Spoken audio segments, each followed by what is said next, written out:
Well, hey, everybody, welcome to the UMYLEAD podcast. This is Russell Martin, and we have JT, who's been here for several of these, and our new guest, Haley. And so y'all kind of know me and JT, but I'm going to let Haley introduce herself. And then Haley, after you introduce yourself and kind of tell us a little bit of history. First of all, I have a little bit of history. Haley was in my youth choir when I was in high school, and she was in fifth and sixth grade. And so I've known Haley for a long, long time. But you're doing some more exciting things now than singing about Jonah and other children's songs. So tell us about you. And that one song, that you wrote for Christmas, like Starlight, Star Bright, shining over Bethlehem tonight. That's like a song that I think about all the time. Yeah, I thought about contacting like some of the people who recorded that and like sending out a tape and having them record it and actually do it again. So that'd be interesting. Oh yeah. Anyway, like so get the whole gang. Yeah. Tell us about you. Hi. Yeah. So, I'm Haley. I live in the Houston area, in the Galleria area specifically. I'm the director of this thing called Gastrochurch, which is kind of a experimental, half like 1 foot in the door of the church and 1 foot out ministry, where we do lots of stuff around food. And it was something started about 3 years ago by a Methodist pastor, Meredith Mills. And I got involved just as like a volunteer and somebody who was interested in Gastrochurch. I was kind of over my home church, after some, just like one thing after another, and kind of really feeling like there wasn't a place as a young adult. And that's how I got connected with Gastrochurch. And then after 2 years of just being a part of that community, Meredith was ready to kind of like take a new role on as a senior pastor of a Methodist church here in the Galleria area. And so that made space for someone to come in and handle Gastrochurch full time. And she chose me. Lucky me. And so, I've been doing that for a year and a half now. So let's see, what else do you want? For those who don't know and are joining in and haven't heard of Gastrochurch, kind of where did y'all get the idea? Because I've seen some other things similar. So where did y'all get the idea, and kind of how did that develop over time? So part of it, Meredith, I'm sure most people, at least in the church world, are familiar with Alpha, which does ministry over food for people on the fringes. I think that was originally started in England, somewhere across the pond.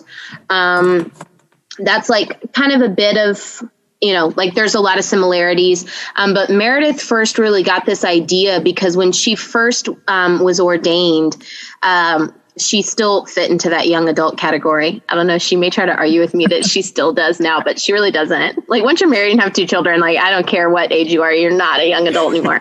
That's just my opinion. But she, kind of realized that all of the other people her age were not in church.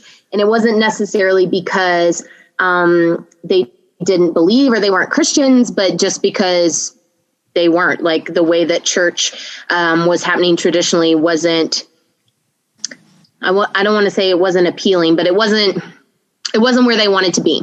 And, kind of, I think most people know, like a lot of millennials like to go out to eat, take pictures of our food. It's like a thing we do.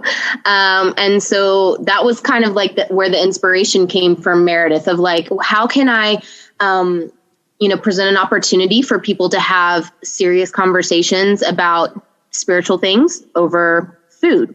And there's this whole like farm to table movement, right? Where like people want to know where their food comes from and how it's made and how it's prepared. And, Meredith also really started realizing that so much time out of our day is spent having conversations that are really very superficial and meaningless, like what are you watching on Netflix right now? And like, what's your I don't know, how are you? And everyone just says like, I'm good. And, that's it, right? Nobody just says like, well, I had a really terrible day and this is what's going on in my soul. And, so she created a space where people could have more meaningful conversations. And so it's like a 3-course dinner that we do, where there's a full formal setup, like with fancy china and silverware and linens and candles, the whole 9 yards. We serve family style. Well, that was like pre-COVID, right? Yeah. So that's not what we're doing. We'll talk about the other later. Yeah, pre-pandemic, like we served family style. You sat at a table with 6 people. Sometimes you knew the people at your table, but most of the time you didn't. And then we walk through 3 courses. And with each course, Meredith comes out and kind of gives a spiel or a little background on whatever our topic is for the evening. And then poses a question with each course. And as the night goes on, like the questions get a little bit deeper, a little more significant, a little harder. And you just share. We have people from, all different faith backgrounds, political backgrounds, like theological, ideological spectrum. It's like we've got people from all over the place. Atheist, agnostic. We've had some really interesting people of things that I don't even know what to call, what they call themselves. And we have kind of 3 ground rules at the night. These things are really, really important. We ask people to like watch their screen time, making sure that you're like engaged in what's happening there at the table. And then the second one is about sharing the air and making sure that you're listening just as much as you're talking. And then the third one, most important one, in my opinion, is that we don't try to fix each other, which I think is another thing that millennials especially really appreciate, like coming to a table and, not feeling like somebody is, there's something kind of like a huge turnoff about like overt evangelism where it's like, Jesus as your Lord and Savior, like here's why you should, right? And if you aren't there, like I'm going to tell you why you should be and like why you're wrong for not being there, right? And so we discourage that strongly, that even if anybody was qualified to fix another person or to really shed some light on how someone should be living their life, you don't have enough time to do that well in 2 hours. So that's kind of our thing. We meet once a month, and we had a couple of different communities here in the Houston area doing that. And then we've got a couple of randoms like all over places who've started their own little Gastrochurch. But there's about 3 here in the Houston area. Again, that was pre-pandemic. Since the pandemic, when we've moved everything virtual, we're just meeting once a month over Zoom. So, yeah, I think that's kind of the high points. Russell, you're muted. Sorry. I'm usually the one who catches other people doing that. So you kind of shared the background and such. When you talk about who this is for, how you use it, I could see a church maybe doing this to try to get people in the church or what. So what is kind of your philosophy as far as who you're trying to reach and why you're trying to reach them? What's your end goal? For sure. So it's definitely like the goal is people that are not churched, people that do not have a place where they feel like they belong. That is our like main goal. Now, there's a lot of other people we catch because of what we're doing and how we're doing it. And that's just like bonuses or icing on the cake. But I'm also like very intentional about not making it seem like we're trying to get people into a pew. So the goal is really providing a space where people can come like as they are, be themselves, be vulnerable, and feel like they belong to a community. And so people that don't have that somewhere already, like that's what we're trying to do is create a space for them. Which is what every church should, in my opinion, should be doing. Right. Yeah. And there are a lot of people, there's like a lot of ways where because of how we do what we do, it can be adapted for lots of different groups, like people who are already churched or people who are, trying to, dig a little deeper, do something different. Sure. There's all sorts of ways that you can take what Gastrochurch is and like adapt it to fit your needs. And that's totally fine. But like where we are right now, where we exist and what we're trying to accomplish is definitely providing a space for people who don't already belong somewhere and have a group, a community to grow and, feel accepted. Yeah. One of my favorite things to add to Haley's, I got to experience it, I guess, when it started. And that was pretty cool. But the cool thing is it doesn't happen at church. It doesn't happen in the building.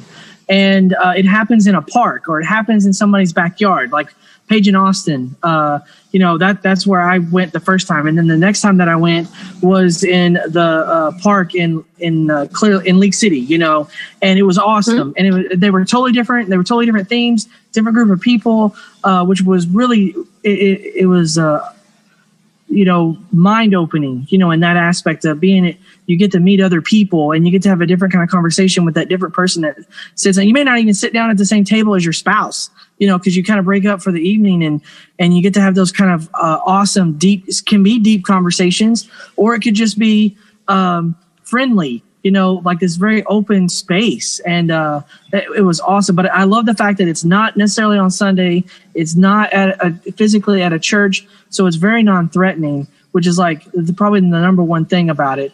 And you get to eat some really good food. It really is. So Haley, and we serve beer and wine. That's right. Yeah. I wouldn't go into that completely, but with our short time, but that would be another great conversation to, tell me a little bit about that. Like, why did y'all make that decision? And do you ever get any pushback on that? We might get pushback in certain circles where we're having this conversation.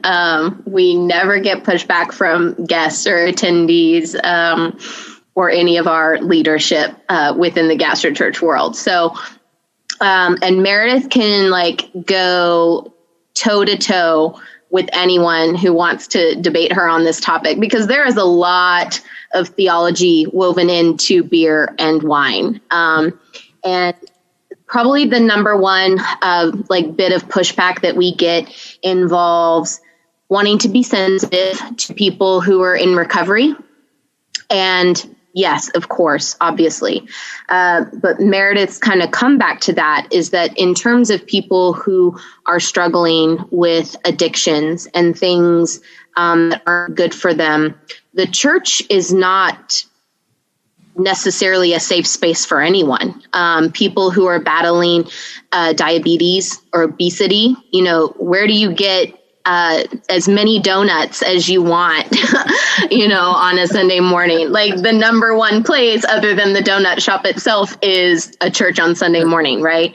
And so, and especially Methodists, right? Potlucks, like bringing food, that's always been a thing. And so, it is definitely another one of those things, like in drawing in the young adult age group, which was again, like one of the needs that we were trying to meet. It's a daily part of a lot of millennials' lives, going out and having a nice dinner with a glass of wine. And we've never, ever, ever had any incidents where people, drank too much. It's like you bring a bottle, you drink some, you share. It's very communal. It's not like we're all, getting wasted and doing shots with dinner. So great for all the youth directors out there. So that brings me to another point: is you have had to make an adjustment, as we all have in the past few months, like half a year. Right. So how have y'all adjusted? And because you talk about how much community is part of this, how have you been able to keep and foster community? Because I think that's going to be important lessons for anybody, church leaders, pastors, youth leaders, small groups, to learn. Is maybe y'all done something that we haven't thought of. Like, how do you keep that sense of community? Yeah, it's been really, really tough. I will say that it's been very interesting to see, like, we've lost some of our like diehards that were in-person people. And it's not that they're like turned off by Gastrochurch, it's that they're turned off by Zoom and they're like over. And so they'll still buy meals and participate in other ways. But in terms of like coming to the computer or the table for the discussion, no, they're out. But then at the same time, we've picked up people that would not have normally come in person as well.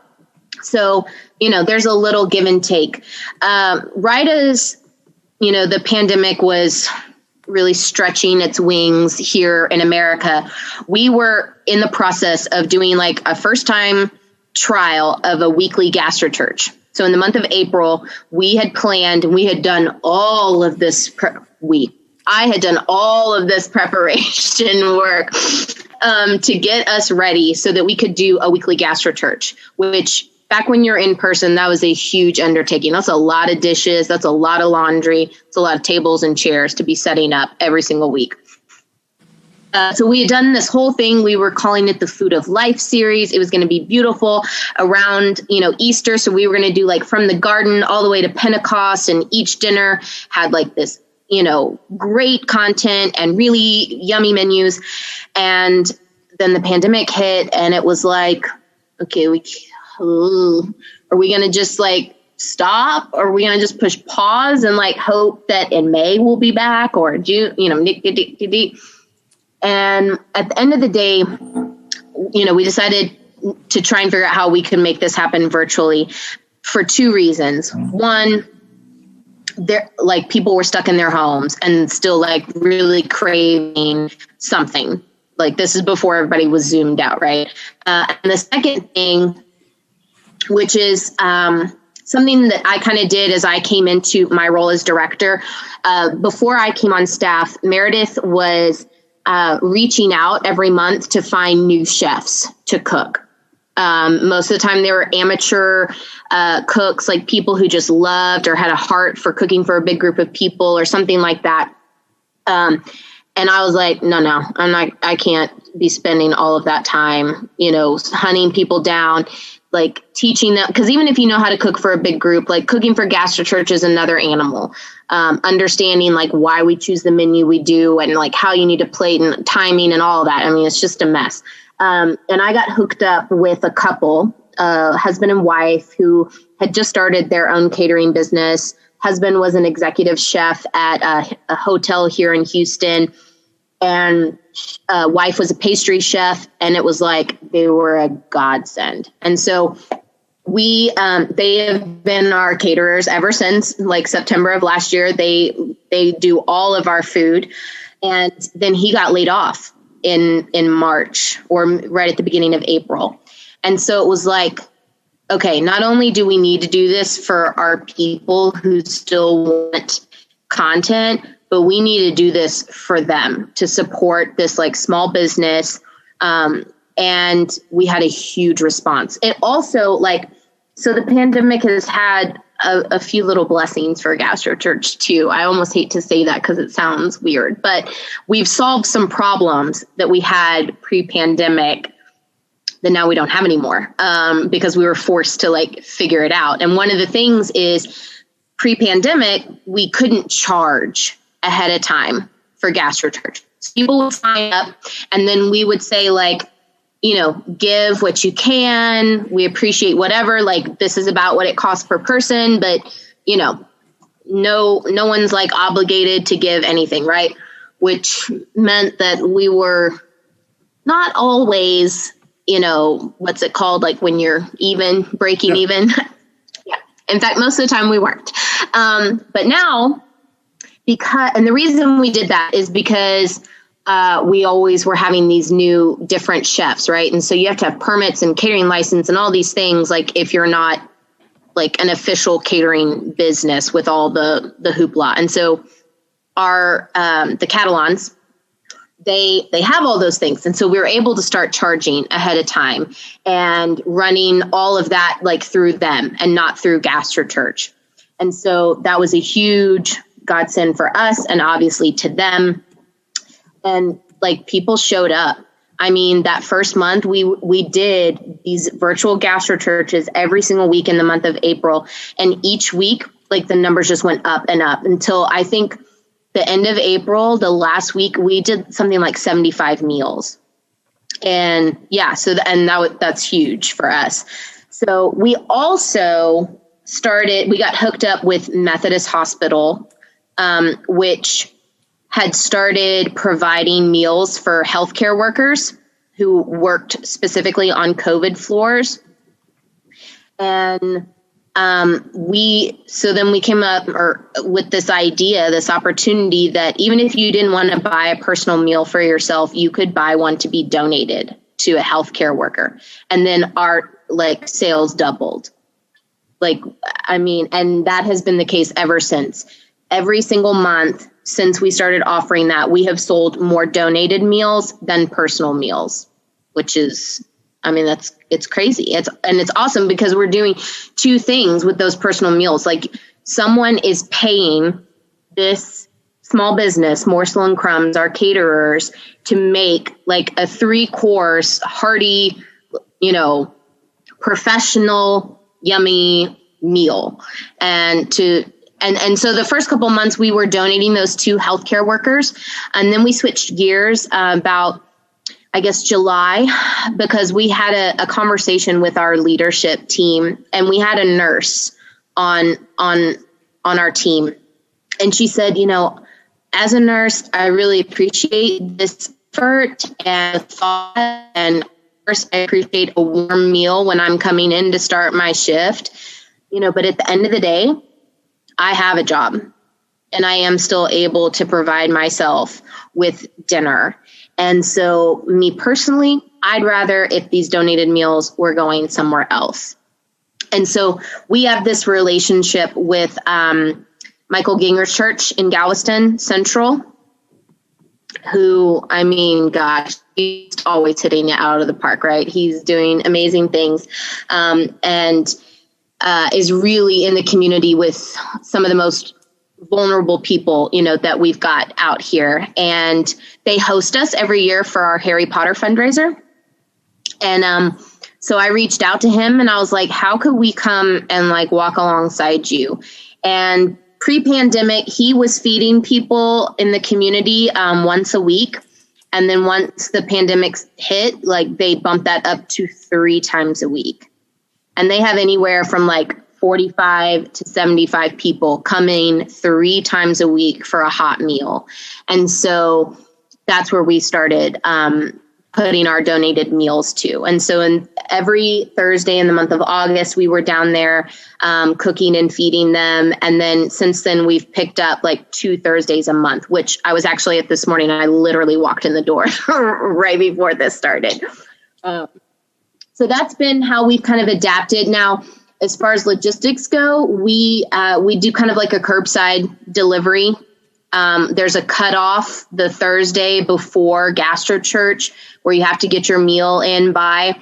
And then I do like a 3-hour window where people can come on Saturday and they text me when they arrive, and I go out with all my gear on and, give them their meals. And if they want to, when they register, they have an option to say sign me up for the Zoom call.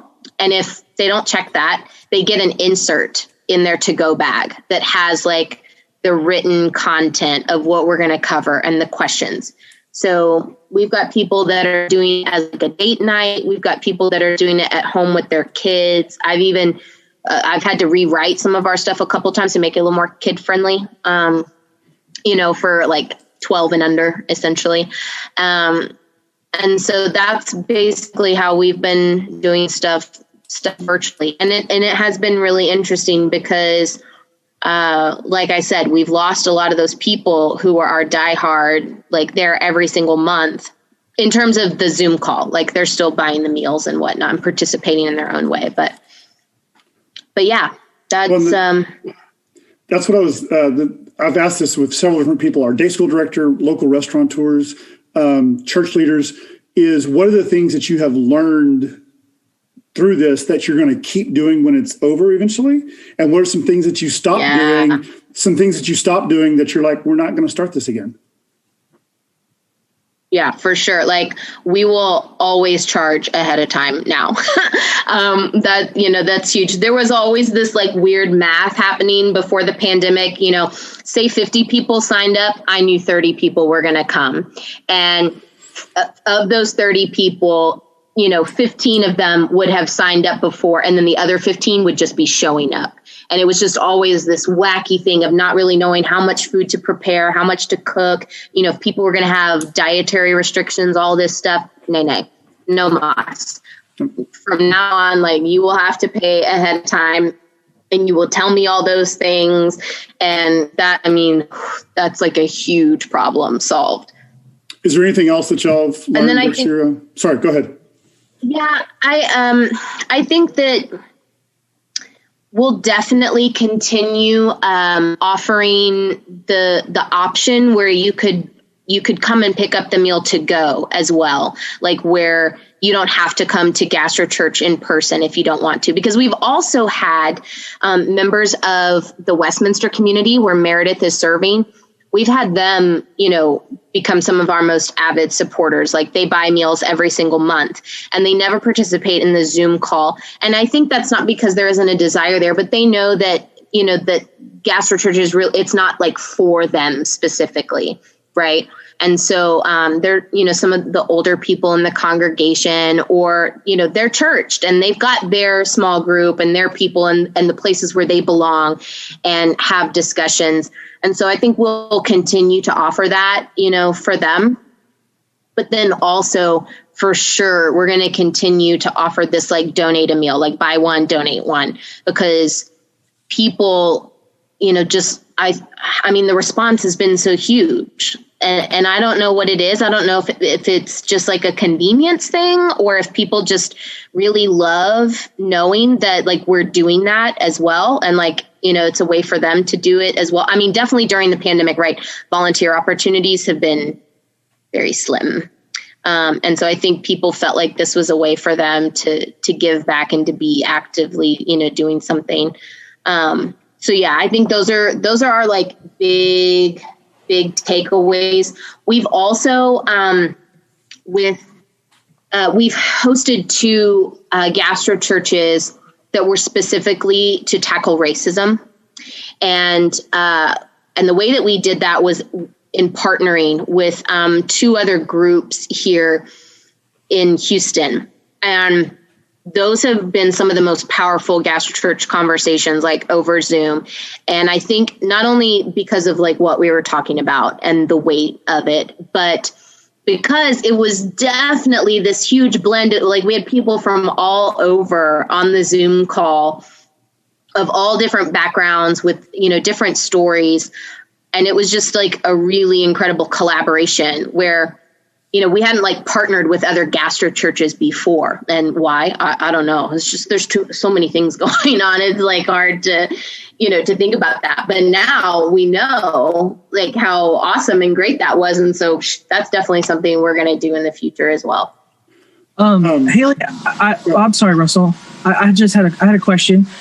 In talking with Meredith before you came on board, do y'all still do the thing where you partner with other churches and you will supply them the discussions and the ideas? Are y'all still doing that too? Okay, because I hadn't heard you mention that yet. Yes. But that was like another opportunity. Yeah. That way you can do Gastrochurch at, in your community if you're in Dallas or you're in Texarkana or you're, somewhere outside of Houston. Yes. And so, yeah, I was curious. Okay. Yes. Yeah, we are still doing that. That has just been a bit of a thorn in my side, mostly because like that is not something that I've been able to take off of Meredith's plate, right? That's basically how she really continues to like be who she is in Gastrochurch. And so she's writing all of that content, and she's been, very overwhelmed, as many pastors have been during this time, right? And so I'm like, the subscriptions, and she's like, right, yeah, it's on my list. We did recently have a conversation because it takes her so long to write that content out. It's much easier for her to just say it, on video or on calls. Another kind of piece of what we've been doing virtually is that on the day of Gastrochurch at 6:00, Meredith has a video that goes live on Facebook where she basically does her normal kind of spiel and talking through the content, everything that's basically written on that insert that goes in the to-go bag. She's filmed that and put it out on Facebook Live for people to then watch at home, like whether they bought a meal or not, they made their own dinner as a way for them to participate. And then we actually used that at 7:00 that night on Zoom. And like one of my tech people, Luke, he shares his screen and plays the video of Meredith and then like pauses so we can do question 1 and then plays it. And then we do question 2, and one of the things we've been talking about is switching from the written content that we use for the subscriptions to those videos so that, because one, it'll happen a lot faster if she's doing it like that instead of writing it out.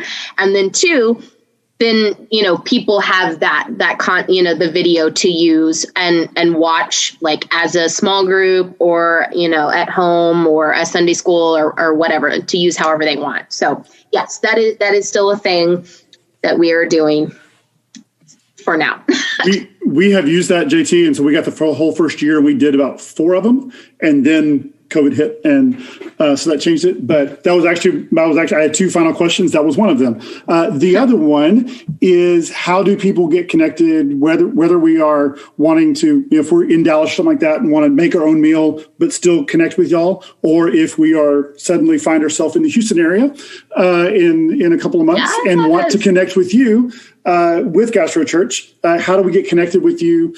What are the places we can find resources, and also, where do we sign up for those resources as well? So give us how to connect with Gastrochurch. The spiel. Yep. Yeah.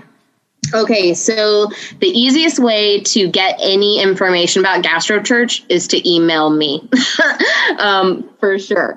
I constantly sometimes try to go and just check Meredith's email just to make sure that nothing has slipped through. But so that's Haley@gastrochurch.org.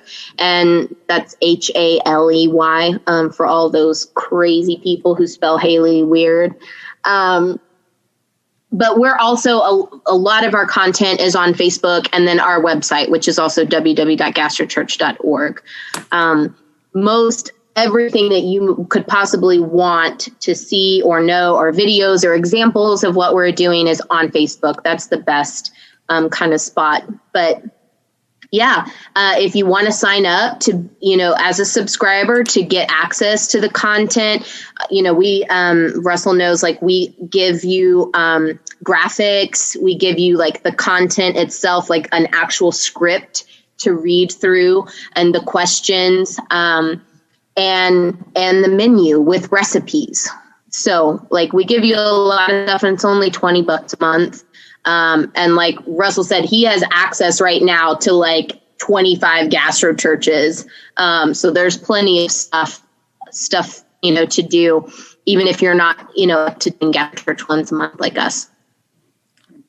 Well, awesome. And I'm always happy to have conversations with anybody about, like, if people just have questions about wanting to start their own gastro church or how we do stuff and why we do it. There's a lot of like little ins and outs, things that you would never think. Like, there's a really special balance of doing stuff to have it done really well, especially if you're wanting it to be like an outreach ministry that's reaching people that aren't already being reached.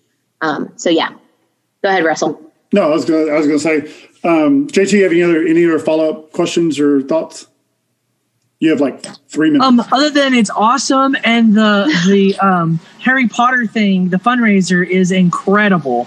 My wife got to help with that one year because we're friends with Megan, the guy that helps out with down there, that goes to Central, and it's just everything going on down there is amazing. But if you've never gotten to do a gastro church, you gotta do it at least once. It is incredible, and it really is a great way to reach people that just don't connect well in a traditional means of evangelism. It is kind of evangelism, but it's a non-threatening means, and it is a way to gather at a table together and have real conversations with people. That's probably my number one thing that I really loved about it. As far as questions, you've kind of answered the one about the service. I've always been curious about that because I had dinner once with Meredith and we discussed, how this could be applied to college ministry, to even youth ministry, like teen youth ministry, and how it transfers over to that group just as well as it does to the 20-somethings and the 30-somethings, the young adults. It's sure usable in many other ways. And I mean, you're technically using it with homeless ministry basically too, and that's your helping thing with the donated meals, but it works there too. They have wonderful conversations sitting around the table, as we've read Michael's Facebook post, and so it's just a very diverse way of doing outreach ministry that's not traditional, but it works. It really does work. So I commend you guys for being able to stick with it and stick with it through COVID. And that changes with Meredith, getting to church and then you coming on, y'all done just a super great job. So thank you. Well, JT, Haley, thank you for joining us. We're going to wrap up because we decided to go with a 40-minute limit because we would go for an hour and a half. So we'll wrap up, and this will be posted. I've got about 5 or 6 of these that you're my last interview for this season.